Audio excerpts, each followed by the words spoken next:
Hello दोस्तों, कैसे हैं आप लोग। चलिए, उम्मीद करता हूँ अच्छे ही होंगे। आज काफी दिनों बाद लेक्चर रिकॉर्ड हो पा रहा है। कुछ काम की वजह से रिकॉर्ड नहीं कर पा रहा था। ठीक है, आप लोग की तरह मेरे भी एग्जाम होते हैं भाई। चलिए, लास्ट लेक्चर में कहाँ तक पढ़ लिया, लेकिन अब जो है रेगुलर लेक्चर आएंगे और आपका सीआरपीसी जल्दी जल्दी खत्म हो जाएगा। ठीक है, क्योंकि आपके भी एग्जाम हैं। कहाँ तक हो गया लास्ट लेक्चर में? हम लोग ने पढ़ा था प्ली बार्गेनिंग, समझ में आया था? 265A से 265L तक, है कि नहीं? उसके आगे क्या है?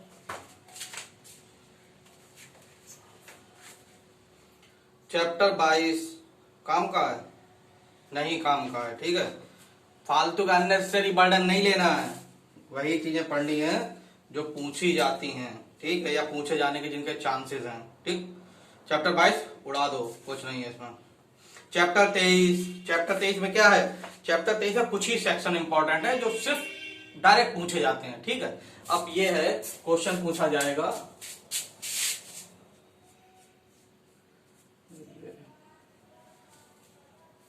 चैप्टर 23 में क्या क्या पढ़ना है। ठीक है, सबसे पहले सेक्शन 272 273 है, 272 ही है।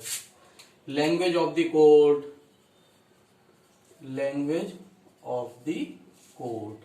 ठीक, क्या होगी? कौन सी कोर्ट की ये बात कर रहा है? ये हाई कोर्ट और सुप्रीम कोर्ट को छोड़ के। ठीक है, सुप्रीम कोर्ट की तो सीआरपीसी में कोई बात ही नहीं है। हाई कोर्ट को भी इसमें, इस लैंग्वेज ऑफ द कोर्ट में हाई कोर्ट की बात नहीं की गई है। ठीक है, हाई कोर्ट और सुप्रीम कोर्ट की लैंग्वेज कहां पे दी हुई है?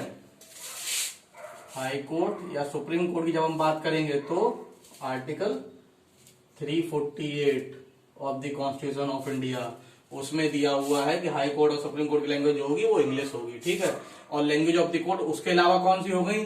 मान लीजिए कोर्ट ऑफ सेशन है, ठीक है, जुडिशियल मजिस्ट्रेट है, सीजेएम है, तो इनकी क्या होगी? इनकी लैंग्वेज ऑफ कोर्ट इनकी जो स्टेट गवर्नमेंट डिसाइड करे। कौन? State government. कभी बार या तो डायरेक्ट क्वेश्चन आएगा लैंग्वेज ऑफ द कोर्ट कौन से आर्टिकल में है, 271 सॉरी कौन से सेक्शन में है, 271, 72, 73, 74, आपको 72 मानना है। ठीक है, या दूसरा क्वेश्चन ये बन सकता है कि लैंग्वेज ऑफ द कोर्ट कौन डिसाइड करता है।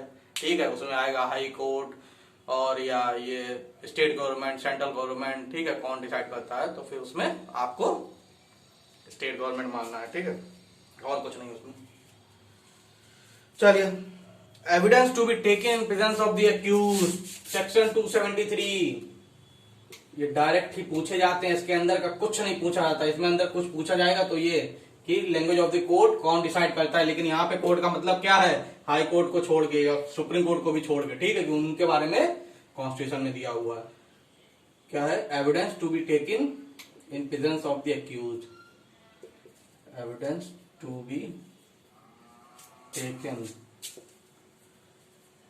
इन प्रेजेंस ऑफ एक्यूज। ये भैया ये जो होता है उसका जो है नेचुरल राइट है। ठीक है, क्या है कि एविडेंस जो है सारी प्रोसीडिंग जो हो वो मेरे सामने हो। ठीक है, एक सीरीज आई है शायद जी पे है, हाँ जी पे ही है, देखना कौन सी, नेल पॉलिश। ठीक है, उसमें क्या होता है, उसमें एक के ऊपर चार्जेस लगते हैं बच्चों के मर्डर और रेप के। ठीक है, उसका पूरा ट्रायल है। नेल पॉलिश जी पे अवेलेबल है। ठीक है, आजकल सीरीज तो बहुत अच्छी अच्छी बन रही है भाई। हाँ, तो उसमें भी यही बहुत बार उसने ये बात उठाई थी। उसका क्या होता है उस सीरीज में, उसका जो क्लाइंट होता है, जिसके ऊपर जो एक्यूज होता है, जिसके ऊपर चार्जेस होते हैं, वो मेंटल हो जाता है। ठीक है, तो उस वजह से उसके फिर ट्रायल रोक दिया जाता कि भैया जब तक ये ठीक नहीं हो रहा तब तक ट्रायल नहीं चलेगा। क्यों? क्योंकि भैया एविडेंस जो है, एविडेंस का मतलब जो प्रोसीडिंग जो है पूरी, ठीक है, वो एक्यूज के सामने ही होनी चाहिए। ठीक, तो ये तो जनरल रूल है, इसके एक्सेप्शन भी हैं। ठीक, पहला तो इसके प्रोविजो में ही दिया हुआ है, इसके एक्सेप्शन भी हैं। पहला इसका जो प्रोविजो है वो कहता है कि अगर पॉक्सो को लेके, पॉक्सो जानते हैं 2012, प्रिवेंशन ऑफ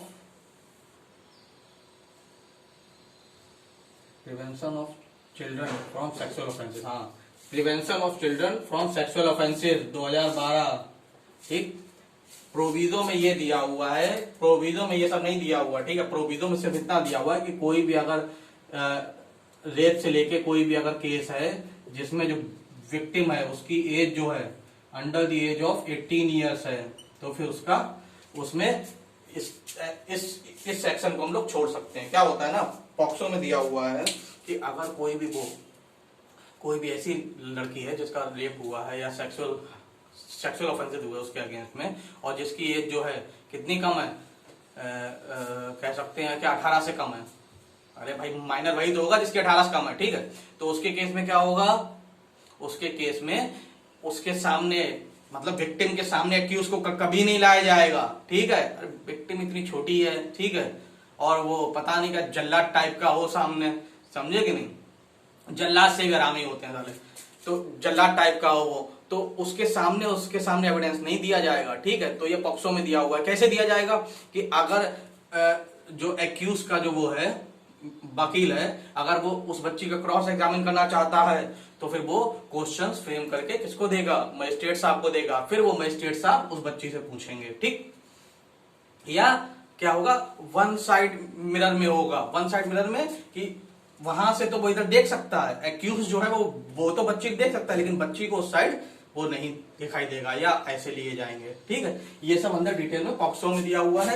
इसमें सिर्फ ये दिया हुआ है पहला प्रोविजो में कि अगर कोई भी एक रेप का केसेस है, विक्टिम जो है 18 साल से कम की है, तो फिर उसके सामने ये वाला सेक्शन नहीं अप्लाई होगा। कहने का मतलब है फिर इन प्रेजेंस ऑफ एक्यूज में बात नहीं होगी, एविडेंस नहीं लिए जाएंगे। दूसरा कहां पे, दूसरा सेक्शन 211 सीआरपीसी का ही, ठीक, ये इसमें नहीं दिया हुआ है, ये अलग से है, ठीक। 299 सॉरी 211 क्यों बोल रहा हूँ, 299 में दिया हुआ है। क्या है कि अब वो मान लो एब्सकॉन्डर है, भाग गया, एब्सकॉन्डर है, ठीक है। अब मान लो मैंने कोई ऑफेंस किया, मैंने मर्डर किया और फरार, समझे कि नहीं, तो क्या होगा, तो क्या ट्रायल नहीं चलेगा, क्या ये वाले सेक्शन की वजह से क्या ट्रायल नहीं चलेगा? नहीं, अगर तुम भाग गए, एब्सकॉन्डर घोषित हो गए, आ ही नहीं रहे हो, तो फिर इस सेक्शन को नहीं देखेगा। फिर 273 साइड में करो, ट्रायल चालू करो, सब कुछ चलेगा, जजमेंट भी दे दिया जाएगा। जिस दिन तुम पकड़ में आए उसी दिन तुम्हारा बस काम हो गया, ठीक। समझ में आई नहीं बात? अंदर से कुछ नहीं पूछा जाएगा इसमें, ध्यान रखिएगा, बस सेक्शन याद करना है। और इन दो केसेस में उसके अब्सेंस ऑफ एक्यूज में भी एविडेंस ले लिए जाएंगे, कहने का मतलब ट्रायल चलता रहेगा।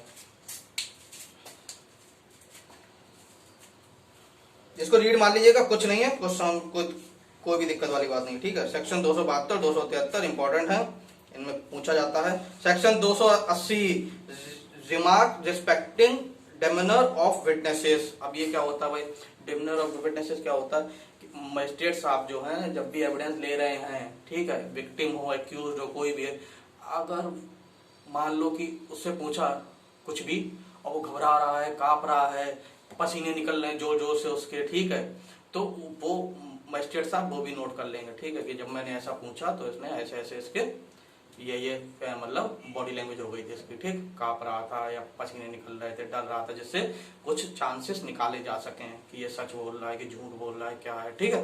तो 280 मजिस्ट्रेट को पावर देता है कि आप क्या कि ऐसी चीजें भी नोट कर सकें, ठीक। डायरेक्ट पूछ दिया जाता है, इसमें भी कुछ अंदर से नहीं पूछा जाता, ठीक।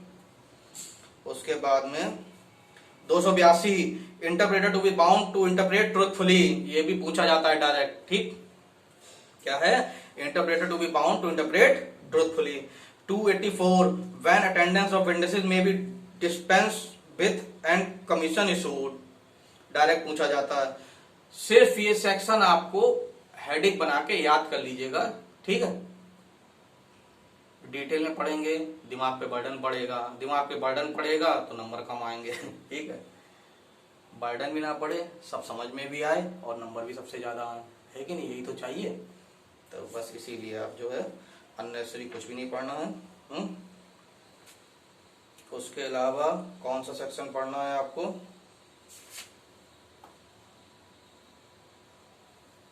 टू 298 प्रीवियस कन्विक्शन और एक्यूटल हाउ प्रूव्ड।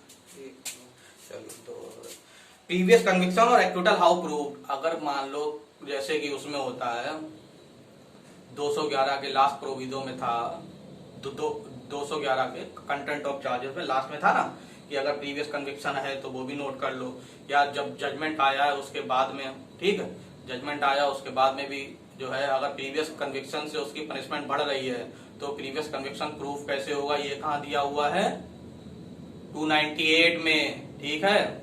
क्या है, अगर मान लो मेरे ऊपर ट्रायल चला, ठीक, मेरे ऊपर ट्रायल चला कि भाई मैंने थेफ्ट किया है, ठीक, अब क्या हो रहा है, अगर प्रीवियस कन्विक्शन प्रूव होने से ये उन्हें पता चला है कि भाई ये तो हैबिचुअल ऑफेंडर है, पीछे भी ये कुछ चोरी वोरी कर चुका है, तो उससे क्या होगा, ऑफेंस बढ़ जाएगा, पनिशमेंट मतलब बढ़ जाएगी, पनिशमेंट बढ़ जाएगी तो प्रीवियस कन्विक्शन प्रूव करना पड़ेगा ना, बिना प्रूव करे थोड़े कोर्ट मान लेगी कि प्रीवियसली कन्विक्टेड है कि नहीं है, तो कैसे प्रूव होगा, 298 में दिया हुआ है, सिंपल सी बात है।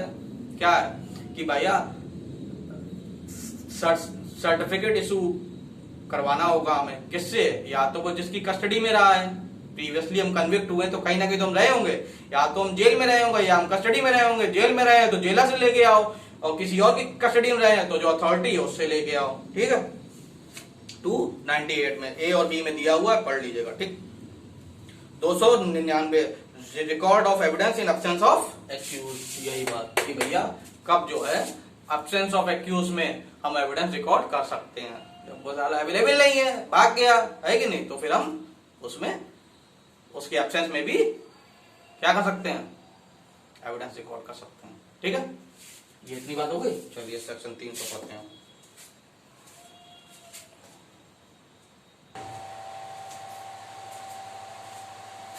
सेक्शन 300 वेरी इंपॉर्टेंट, ठीक है।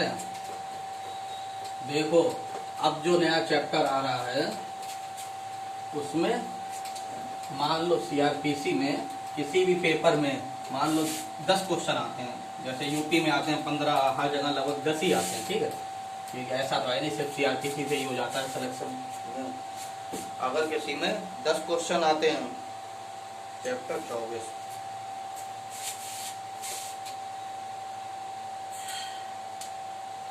चैप्टर 24 सेक्शन 300 से 326,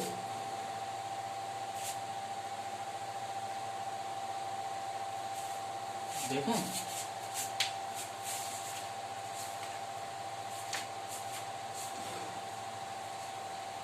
327 है, ओपन कोड भी तो है 327, ठीक। देखो किसी भी पेपर में अगर मान लो सीआरपीसी 10 क्वेश्चन आते हैं तो आप ये डैम श्योर हो जाइए एक क्वेश्चन यहाँ से जरूर होगा, कहाँ से, इन 27 सेक्शनों में से कोई ना कोई एक क्वेश्चन जरूर पूछा जाता है, और ये भी हो सकता है 2 पूछ लें, 3 पूछ लें, ठीक है, वरना एक तो आना जरूरी है। सारे सेक्शन एक तरफ और ये वाला चैप्टर एक तरफ, बहुत ही इंपॉर्टेंट है भाई, बहुत ही, रट्टा मार लेना एक एक सेक्शन, कुछ भी याद हो ना हो ये वाले जरूर याद कर लेना, ठीक है। वैसे याद तो सारे करने पड़ेंगे धीमे धीमे आपको। सेक्शन 300 क्या बोलता है, देखो इसमें कुछ बातें ध्यान रखिए। एक तो पूछा जाए डबल जेओपार्डी सीआरपीसी में कहाँ पे दिया हुआ है, या जिसका मतलब होता है वंस ए पर्सन एक्विटेड और convicted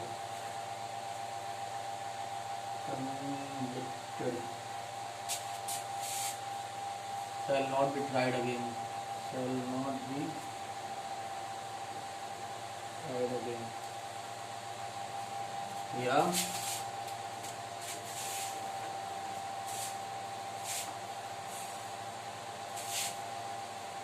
not to be tried for same offenses।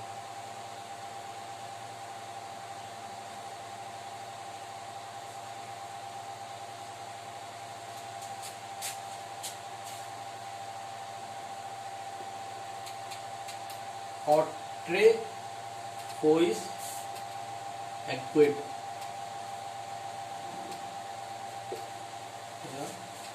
Autrefois convict, ठीक, इतनी चीजें याद रखिएगा। क्या है, सीधा सीधा पूछा जाता है कि वन से पर्सन एक्विटेड और convicted not to be tried for the same offence, tried again for the same offence. ठीक, कहां पे दिया हुआ है, क्या आएगा क्वेश्चन कि भैया वन से पर्सन एक्यूटेड और convicted shall not be tried again for same offence, कहां पे दिया हुआ है, section 300। Doctrine of double jeopardy कहां पे दिया हुआ है, सेक्शन 300। एट्रीफोइस एक्विड, एट्रीफोइस कन्विक्ट, ये जो मैक्सिम है, ये मैक्सिम है सीआरपीसी में किस सेक्शन पे बेस्ड है, सेक्शन 300। या एक और मैक्सिम थी, हाँ, नीमो डेविड डिच वैक्सारी, नीमो डेविड डिच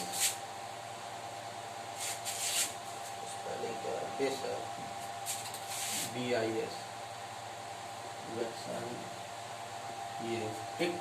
इसका मतलब क्या है, वही बात है, no person shall be acquitted और convicted for the same offence twice. ठीक है, इन तीनों ही, इन चारों ही चीज को ऐसे ही दिया जाएगा कि भैया ये एट्रोफोइस एक्यूट, एट्रोफोइस कन्विक्ट कौन से सेक्शन पे बेस्ड है, आपको बताना है, सेक्शन 300।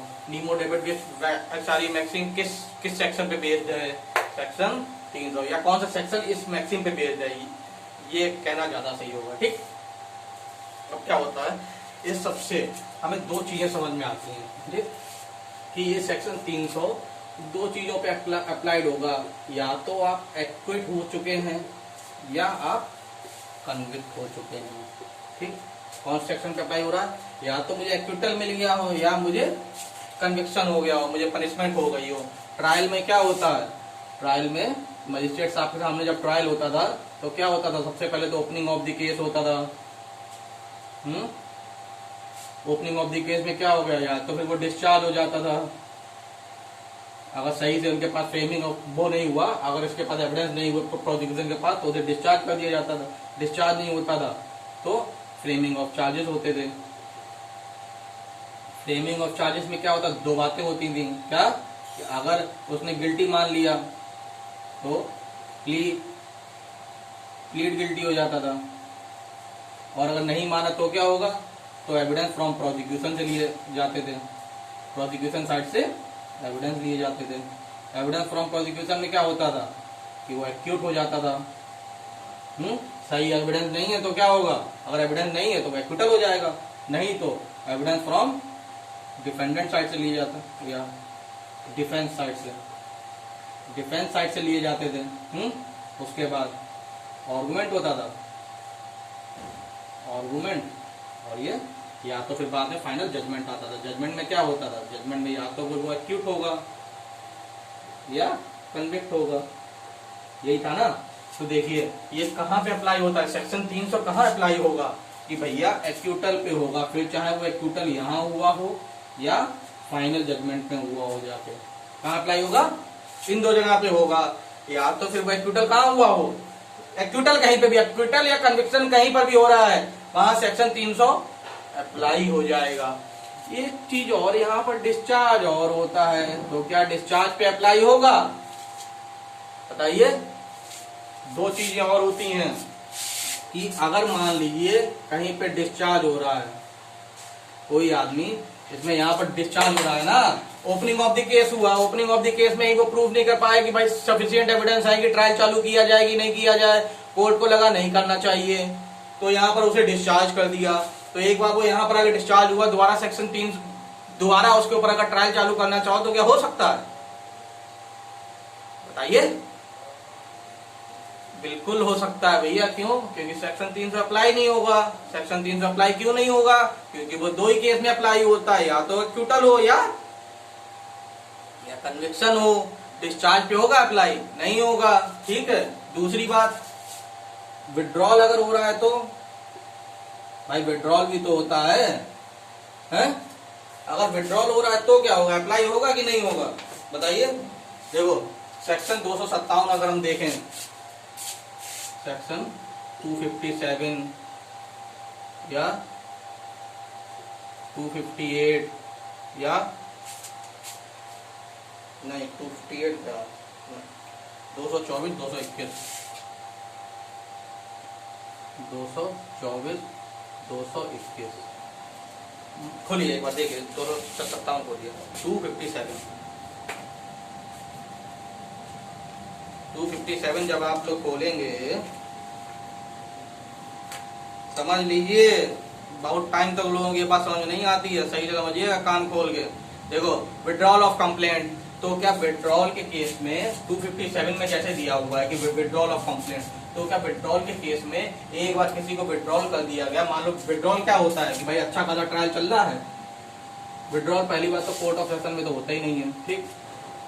मान लो समन केस था, ठीक, ये समन केस में ही फॉल हो रहा है, समन केस था, ट्रायल चल रहा था, कहीं पे आपको कंपाउंडेबल ऑफेंसेस था, तो वहां पर कोर्ट यहाँ से इसने प्रोसिक्यूशन ने विड्रॉल के लिए अप्लाई कर दिया कि माय लॉर्ड मैं केस वापस लेना चाहता हूँ, विड्रॉल करना चाहता हूँ।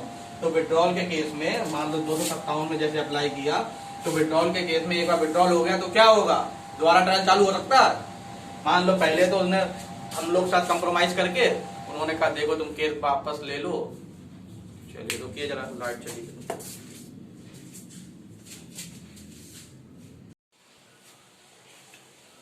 चलिए थोड़ी रोशनी कम हो गई क्योंकि लाइट चली गई है, ठीक है, लेकिन हम लोग को ये अभी कंप्लीट करना है क्योंकि टाइम का फिर पता नहीं मिल पाएगा।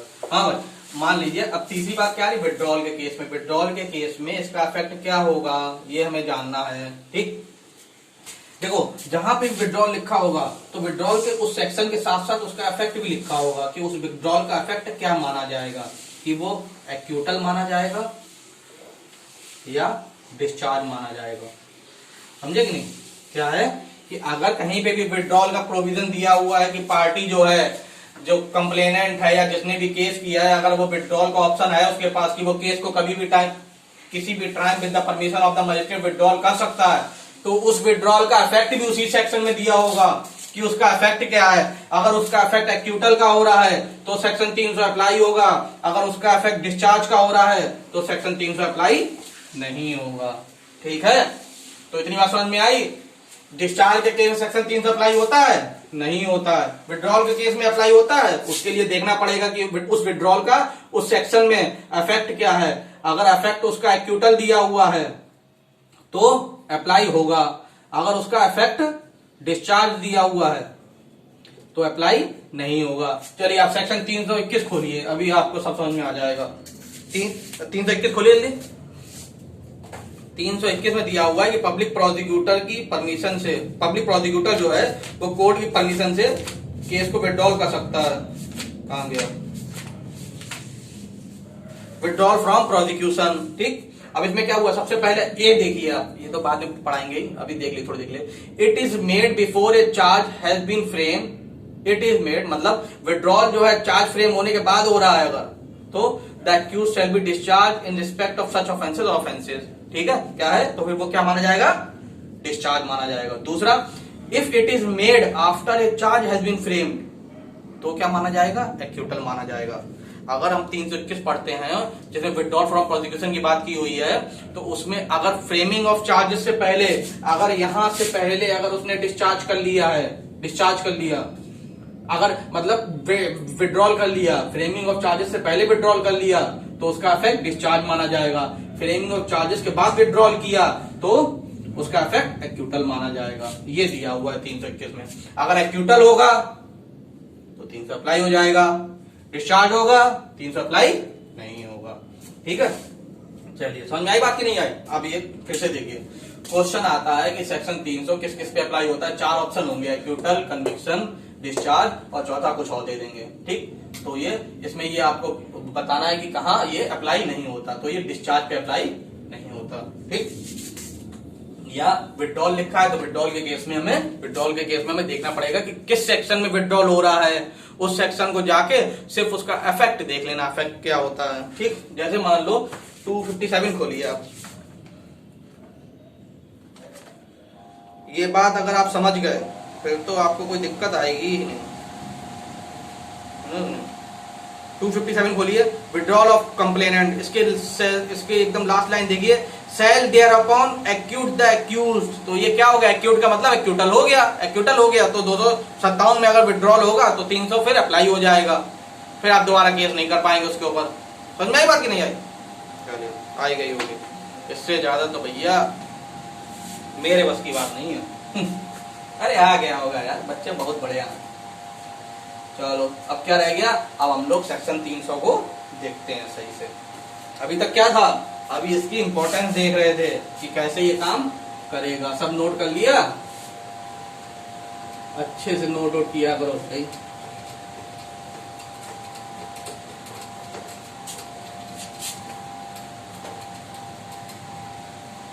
ये सीबीआई का पब्लिक प्रोसिक्यूटर वाला जो है, जो यूपीएससी कंडक्ट करा रही है, जिसने फॉर्म भरा हो तो वो लोग कमेंट करिएगा, ठीक है। जरा देखते हैं कितने लोग हैं। अगर ज्यादा लोग हुए तो उनके लिए कुछ मटेरियल तैयार करने की कोशिश करता हूँ, ठीक है।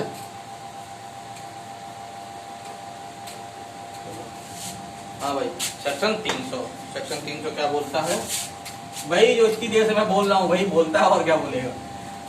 अब इसके एजेंसियस लिखते हैं, सेक्शन 300 के एजेंसियस। ये शॉर्ट्स में बहुत आता है, मेंस में, ठीक है। सारी शॉर्ट में बहुत आता है।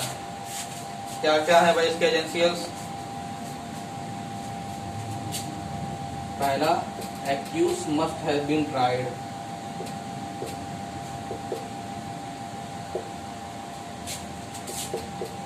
for an offence.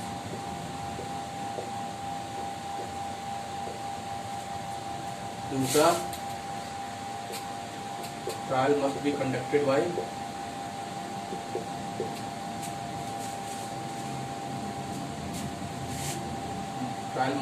a competent court.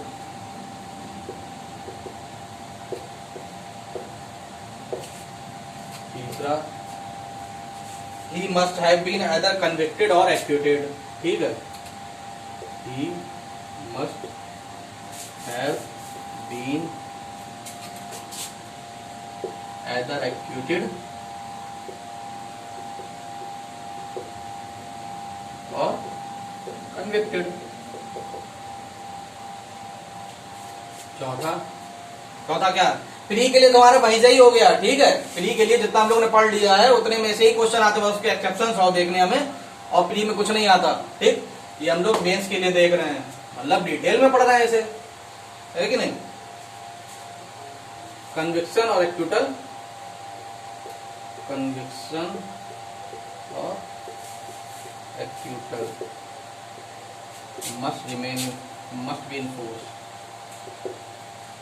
must be in force, चलिए देखते हैं क्या क्या है ये इसके एजेंसियल्स हैं। अगर मेंस में आए तो लिख दीजिएगा, ठीक। अब आप डायरेक्ट उठाइए, पढ़ते हैं इसको एक एक करके।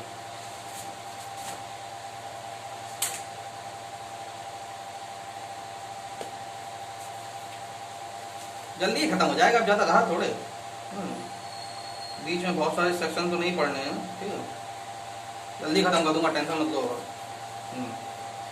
क्या है सेक्शन 300, चैप्टर 24, वेरी इंपॉर्टेंट, लिख लीजिए इसके ऊपर, चैप्टर 24 के ऊपर, ठीक है। सेक्शन 300 से 327 तक एक एक याद करना है हमें। इसमें से 1 से 2 क्वेश्चन आने कंपलसरी है। पर्सन वंस कन्विक्टेड और acquitted not to be tried for the same offense. A person who has been tried by a court of competent jurisdiction. क्या हुआ भैया, ट्रायल हो रहा है, कोर्ट ऑफ कॉम्पिटेंट जुरिडिक्शन द्वारा हो रहा है, for an offence and convicted और एक्यूटेड फॉर सच ऑफेंस। या तो फिर वो कन्विक्टेड हुआ है या एक्यूट हुआ है, ठीक। While such conviction or acquittal remain in force, जब तक ये इन फोर्स में है, not be liable to be tried again for the same offense, ठीक है। वो सेम ऑफेंस के लिए दोबारा ट्रायल उसका नहीं चलेगा। Nor on the same fact for any other offence. अब क्या हुआ, अब ये बात जो बोल रहा है ना कि सेम फैक्ट और फॉर एनी ऑफेंस। मान लो कि मैं थेफ्ट के लिए मेरे ऊपर ट्रायल चला, ठीक है, कि भाई मैंने जो अपने सीनियर है, मतलब जो थेफ्ट का केस चला, मेरे ऊपर क्यों चलेगा। मान लो किसी आदमी के ऊपर थेफ्ट का केस चला, ठीक है। अब क्या, मान लो किसी नौकर ने कोई थेफ्ट किया, इलस्ट्रेशन 1 इसका देखिए, इलस्ट्रेशन 1 आप देखेंगे तभी पर। हाँ, A is tried upon a charge of theft, ठीक है, एज ए सर्वेंट और acquitted. He can not afterward while the acquittal remain in force be charged with theft as a servant or upon the same fact with theft simply और with criminal breach of trust. ठीक है, अब मान लो कि किसी नौकर ने वो किया, थेफ्ट किया, तो उसके ऊपर पहले तो थेफ्ट का केस चला, ठीक है, अब उसमें वो छूट गया, ठीक, तो उसके ऊपर क्या दोबारा क्रिमिनल ब्रीच ऑफ ट्रस्ट का केस कर सकते हैं सेम फैक्ट पे? नहीं कर सकते। ठीक है, सेम फैक्ट पे आपके पास चांसेस उसी समय थे, आपने क्यों नहीं किया? ठीक है, आप क्रिमिनल ब्रीच ऑफ ट्रस्ट पे करते हैं, ठीक, तो इसलिए उसके ऊपर दोबारा नहीं हो पाएगा। सेम ऑफेंस और सेम फैक्ट पे नहीं दोबारा कर पाओगे, ठीक है, या सेम फैक्ट पे डिफरेंस ऑफेंस पे तो भी नहीं कर पाओगे, ठीक, फैक्ट या तो फिर चेंज हो जाए, मान लो कुछ और मालूम पड़ेगी यार थेफ्ट नहीं किया और डकैती की थी, हो जाएगा दोबारा, समझे नहीं? सेम ऑफेंस और on the same fact for any other offence for which a different charge from the ones made which might have been made under subsection 1 of section 221। ठीक है, अब कौन से, अब मान लो 221 में क्या है, 221 में है when it is doubtful what offense has been committed, when it is doubtful what offense has been committed, what offense has been committed। अब इसमें क्या होता था कि उसमें भाई डाउटफुल होता था कि भैया उसने क्या ऑफेंस, मान लो किसी के पास कोई थेफ्ट प्रॉपर्टी मिली है तो उसने थेफ्ट किया है कि रिसीविंग स्टोलन प्रॉपर्टी है कि क्रिमिनल ब्रीच ऑफ ट्रस्ट है या कुछ भी और भी मान लो, ठीक है। तो अब यहाँ पर 221 में जब उसके भाई साहब जैसे 221 में जब आपके उस समय चांसेस थे, 221 आपको पावर देता है कि अगर आपको मालूम नहीं कि कौन सा ऑफेंस हुआ है, कि इसने थेफ्ट किया है कि क्रिमिनल ब्रीच ऑफ ट्रस्ट किया है, तो आप उसको जो है 221 के हिसाब से ये सारे चार्जेस लगा दो, ठीक है, और जो भी कोई प्रूव हो जाएगा उसी में वो कन्विक्ट कर दिया जाएगा। तो आपने अगर वहां पे 221 का अप्लाई नहीं किया और बाद में मान लो सिर्फ आपने थेफ्ट के लिए केवल उसका ट्रायल किया, थेफ्ट में वो छूट गया, एक्यूट हो गया, अब आप कहते हो क्रिमिनल ब्रीच ऑफ ट्रस्ट पे इसके ऊपर ट्रायल चलाओ, नहीं चलेगा। क्यों? क्योंकि 221 में आप दोनों को ऊपर चला सकते थे, तब आपने क्यों नहीं चलाया? समझे कि नहीं? बात समझ में आएगी नहीं? चलिए, अब इसके एक्सेप्शंस हैं। एक्सेप्शंस क्या है? एक्सेप्शन का मतलब जानते ही हो आप, अरे भाई कि कब कब जो है एक बार ट्रायल होने के बावजूद, कंप्लेंट कोर्ट द्वारा चलाने के बावजूद, एक्यूटल या कन्विक्शन होने के बावजूद उसका दोबारा ट्रायल हो सकता है, ठीक। इसके एक्सेप्शन है 2, 3, 4, 5 है, मतलब 4 ऑप्शन है इसके, ठीक। क्या है भाई? पहला, A person acquitted or convicted for any offence may be afterward tried with the consent of the state government for any distinct offence for which a separate charge might have been made against him at the formal trial under subsection 1 of section 220। ठीक, अगर कोई भी किसी ने ऐसा कोई offence किया है जिसमें कॉन्सिक्वेंसेस वाली बात आती है ना, 220 एक बार खोलिए, 220 खोलिए, हाँ, trial for more than one offences का सबसेक्शन 1 देखिए, if in one series of act so connected together so as to form same transaction more offences than one are committed by the same person he may be charged with and tried at one trial for every such offence. ठीक, अब मान लो इसमें एक illustration, इसका illustration ये देखिए, ठीक है, 220 का इलस्ट्रेशन ए देखिए क्या दिया हुआ है, उसमें ये दिया हुआ है कि एक आदमी ने किसी एक्यूज को पुलिस कस्टडी से छुड़ा लाया, ठीक, पुलिस कस्टडी से छुड़ा लाया। इलस्ट्रेशन एक ही बात कर रहे हैं हम लोग 220 का, उसमें क्या दिया हुआ, एक आदमी किसी एक्यूज को पुलिस कस्टडी से छुड़ा के ले आया। अब उसमें क्या पहले चार्जेस बनते हैं, एक तो सेक्शन 333 पे बनते हैं आईपीसी पे, ठीक, छुड़ा के लाया। दूसरा, छुड़ाते समय उसने एक कांस्टेबल को इंजर्ड कर दिया, कांस्टेबल को इंजर्ड कर दिया, क्या आ जाएगा 325। ठीक, अब क्या है 220 इसके हिसाब से, 220 के हिसाब से उसके ऊपर दोनों चार्जेस लगने चाहिए, ठीक, दोनों लगने चाहिए कि नहीं चाहिए। आपने क्या किया, उस समय सिर्फ 333 पे चलाया, ठीक, 325 पे नहीं चलाया कि उसने कांस्टेबल को भी इंजर्ड किया, उस पे आपने केस नहीं चलाया, सिर्फ 333 पे चलाया कि पुलिस कस्टडी से इसको ले आया। तो इसमें क्या होगा, अब मान लो वो इसमें एक्यूट हो गया, छूट गया, ठीक है, अब आप चाहते हो कि इस पे हम चलाना चाहें तो फिर कैसे चलेगा? चल सकता है अगर स्टेट गवर्नमेंट परमिशन दे दे तो, समझ में आई कि नहीं आई बात? वो सारे केसेस जिसपे 220 क्लाउज 1 अप्लाई होता है, ठीक है, कि भाई कोई एक ऑफेंस किया, उसके साथ साथ हमने कोई दूसरा ऑफेंस भी कर दिया उसी समय, ठीक। क्या किया था यहाँ पर? पहला ऑफेंस तो यही था कि किसी को पुलिस कस्टडी से छुड़ा के कैसे ला रहे हैं। दूसरा ऑफेंस वहां ये कर दिया कि मैंने वो काम करते समय कांस्टेबल को इंजर्ड कर दिया, ठीक, इंजर्ड कर दिया। तो उसमें क्या हुआ? ये दो ऑफेंसेस हो गए। उसका तो पहले 220 के हिसाब से ट्रायल दोनों का एक साथ चलना चाहिए था, फिर भी आपने नहीं चलाया, कोई बात नहीं। तो क्या होगा? आप स्टेट गवर्नमेंट के परमिशन से चला सकते हैं। ये पहला एक्सेप्शन हो गया। दूसरा एक्सेप्शन क्या है? A person convicted of any offence. अब क्या है इसमें? A person convicted of any offence constituted by any act causing consequences which together with such act constituted different offence from that of which he was convicted may be afterward tried for the such last mentioned offense if the consequences had not been happened or were not known to the court to have happened at the time when he was committed, he has been committed।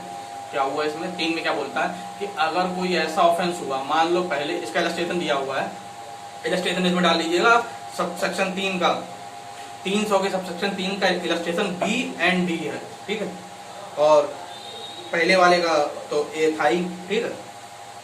चलिए इसमें क्या है? क्या हुआ कि भाई consequences उस समय मालूम ही नहीं थे जब ट्रायल चल रहा था। फॉर एग्जाम्पल मेरे ऊपर ट्रायल चल रहा था ग्रीवियस हर्ट का, कि मैंने किसी को ग्रीवियस हर्ट किया, ठीक, और मुझे ग्रीवियस हर्ट की पनिशमेंट दे दी गई 7 साल। अब उसमें क्या हुआ? उसके बाद वो आदमी मर गया उसी वजह से, तो किस पे होगा? या तो कल्पेबल होमोसाइड पे चलेगा या मर्डर पे चलेगा। तो ऐसे केस में दोबारा ट्रायल चल जाएगा। कैसे केस में? If the consequences had not happened और were not known to the court, या तो कॉन्सिक्वेंसेज उस समय हुआ नहीं था या कोर्ट को मालूम नहीं था, ठीक। पढ़ो इसका इलस्ट्रेशन भी। A is tried for causing grievous hurt and convicted, कि भाई ग्रीवियस हर्ट का ट्रायल हुआ, कन्विक्ट हो गया। The person injured afterward dies, A may be tried again for culpable homicide. हो सकता है कि नहीं ट्रायल हो सकता है? बिल्कुल हो सकता है, ठीक। अब अगला देखिए 4, ए पर्सन एक्यूटेड और convicted of any offence constituted by any act may not withstanding such acquitted conviction be subsequently charged with and tried for any offence constituted by same act which may be have been committed if court which he was first tried was not competent to try the offence which he subsequently charged. अब क्या हुआ? दूसरा क्या है? ये तो हो गया था consequences not happen or not known to the court, known by the court। ये था ना तीसरा। चौथा competent court, competent court, ठीक। अगर भैया वो जो ट्रायल जो था कॉम्पिटेंट कोर्ट द्वारा नहीं चलाया गया, या जो कॉन्सिक्वेंसेज जो नए सामने आए उससे जो है कोर्ट का जो है वो चेंज हो गया, ठीक, तो उसमें क्या होगा? तो फिर उसका दोबारा ट्रायल हो जाएगा। पढ़िए इलस्ट्रेशन, कौन सा? इसके लिए इलस्ट्रेशन पढ़िए। ई क्या बोलता है? ए charge by A magistrate of the second class with and convicted by him of theft of property. क्या हुआ? जो जुडिशियल मजिस्ट्रेट सेकंड क्लास ने उसका ट्रायल किया और थेफ्ट के लिए उसे कन्विक्ट कर दिया, ठीक। A may subsequently be charged with and tried for robbery on the same fact। अब उसका दोबारा अगर ट्राइड करना है रॉबरी के लिए, तो भाई जुडिशियल मजिस्ट्रेट सेकंड क्लास तो कॉम्पिटेंट नहीं रहे, अब तो कोर्ट ऑफ सेशन केस देखेगी, ठीक है, रॉबरी का। तो क्या होगा भाई? इसमें जो है दोबारा उसका ट्रायल हो जाएगा, उस एक्सेप्शन सबसेक्शन 4 में फॉल हो जाएगा, ठीक। अब क्या हुआ? एक ये बोलता है कि अगर कोई पर्सन डिस्चार्ज हुआ है 258 में, अगर कोई भी डिस्चार्ज हुआ है, वैसे डिस्चार्ज का क्या होता है? वैसे डिस्चार्ज में क्या होता है? डिस्चार्ज पे 3 सप्लाई होता है? नहीं होता, ठीक है। कोई डिस्चार्ज हुआ है उसका दोबारा ट्रायल करना है, करो, कोई दिक्कत नहीं है। लेकिन अगर 258 में कोई डिस्चार्ज हुआ है तो उसका दोबारा ट्रायल तभी होगा जिस कोर्ट ने उसको डिस्चार्ज किया है, उस कोर्ट की परमिशन से, ठीक है। जिस कोर्ट ने उसको डिस्चार्ज किया है, सेम कोर्ट, वही कोर्ट या तो फिर दोबारा उसकी परमिशन से या उसकी सुपीरियर कोर्ट, जिसने उसको 258 में डिस्चार्ज किया। 258 में डिस्चार्ज कब करते हैं? जब भैया पूरा ट्रायल हो जाता है, उसके बाद मजिस्ट्रेट साहब को ऐसा लगता है कि यार जजमेंट देना इसमें सही नहीं है, ठीक है, मतलब कि या तो इसने ऑफेंस किया नहीं है, ठीक है, या किसी और ने किया है, ठीक, तो क्या करते हैं, उसे डिस्चार्ज कर देते हैं 258 में। तो अगर डिस्चार्ज कर रहे हैं 258 में, अगर डिस्चार्ज हो रहा है, 258 में अगर डिस्चार्ज हो रहा है, तो क्या होगा, तो भैया उसका ट्रायल तभी चलेगा या तो उसी कोर्ट से आप परमिशन लेके आइए जिसने उसे 258 में डिस्चार्ज किया है, या उसकी सुपीरियर कोर्ट से परमिशन लेके आइए, ठीक। जनरल रूल क्या है, डिस्चार्ज के केस में 3 से अप्लाई होता है, नहीं होता, लेकिन 258 में डिस्चार्ज हो रहा है तो अप्लाई हो जाएगा। और 258 में अगर डिस्चार्ज हुआ है, दोबारा ट्रायल करना है, तो कैसे होगा, 2 तरीके हैं, या तो उसी कोर्ट से परमिशन लेके आओ या उसकी सुपीरियर कोर्ट से लेके आओ। 6 में कुछ है नहीं, ये बोल रहा है कि भाई जो सेक्शन 188 ऑफ द कोर्ट, मतलब फॉरेन कोर्ट हो गई, ठीक है, फॉरेन जुरिडिक्शन हो गए, तो उसमें अगर कन्विक्टेड आउटसाइड इंडिया है तो उसमें ये अप्लाई नहीं होता। Explanation, the dismissal of complaint, अगर कंप्लेंट डिसमिस होती है, इसके साथ साथ एक चीज और लिख लीजिए, dismissal of complaint. Dismissal of complaint कैसे होता है, अरे भाई आपको सब पता है, डिसमिसल ऑफ कंप्लेंट होता है अंडर सेक्शन 203। अगर मजिस्ट्रेट के पास, मजिस्ट्रेट साहब के पास 203 में केस गया, उन्होंने डिसमिस कर दिया 203 में, तो क्या 300 अप्लाई हो जाएगा, नहीं अप्लाई होगा, ठीक है। दोबारा अगर आपके पास सफिशिएंट एविडेंस है, आप दोबारा कंप्लेंट करिए, है कि नहीं। चलिए, उसके बाद में क्या है, और कहाँ का अप्लाई नहीं होता, discharge of the accused, discharge में अप्लाई नहीं होता, वो तो हम लोग कब से बोल रहे हैं, ठीक। और तो इसमें कुछ ऐसा है नहीं। चलिए, और कुछ नहीं है, ठीक है। समझ में आया कि नहीं आया, अरे बहुत अच्छा समझ में आया होगा भाई। 300 को इतना डीप में तो मैंने नहीं पढ़ा था, जब मैंने स्टार्टिंग में पढ़ा था, ठीक है। मैंने स्टार्टिंग में एक्चुअली में जब मैंने सीआरपीसी पढ़ी थी, उससे तुरंत ही बाद यूपी का 2018 का एग्जाम था, ठीक है, तो मैंने जल्दी जल्दी सब निपटा के और बस प्री के हिसाब से तैयार कर लिया था। उसके बाद फिर हमने दोबारा पढ़ा उसे अच्छे से। चलिए, ठीक, आगे का सेक्शन भी इम्पोर्टेंट है, पढ़ेंगे, ठीक है। Thank you.